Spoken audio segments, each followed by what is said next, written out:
Many employees went back to work this week for phase 1 of Montana's reopening, including some who might not be considered essential but are still very important to the businesses that employ them. MTN's Tom Wiley shows us one example.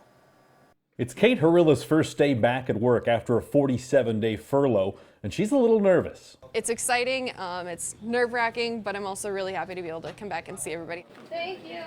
She greets her coworkers, grabs her uniform, and begins her shift.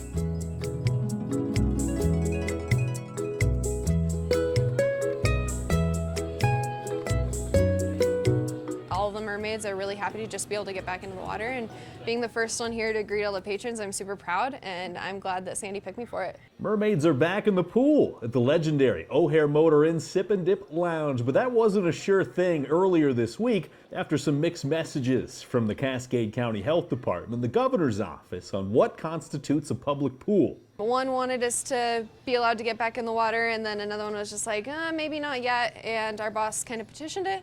Said, we'll follow the rules, we'll put in all these guidelines. And when they did finally get the all clear, that paved the way for 6 mermaids to go back to work. Oh, my first reaction was number 1, yay! I think I put like 3 exclamation points and a happy face, and then it was just like, okay, so what are we doing? When are we getting back in? What's it gonna look like?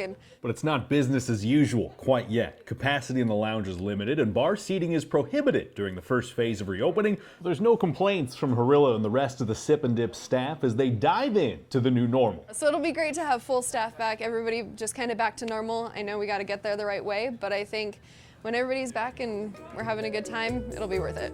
Tom Wiley, MTN News. Mermaids are only one part of what makes the Sip and Dip famous. Management tells us Piano Pat is still on the sidelines. She will not be playing until we transition to phase 3.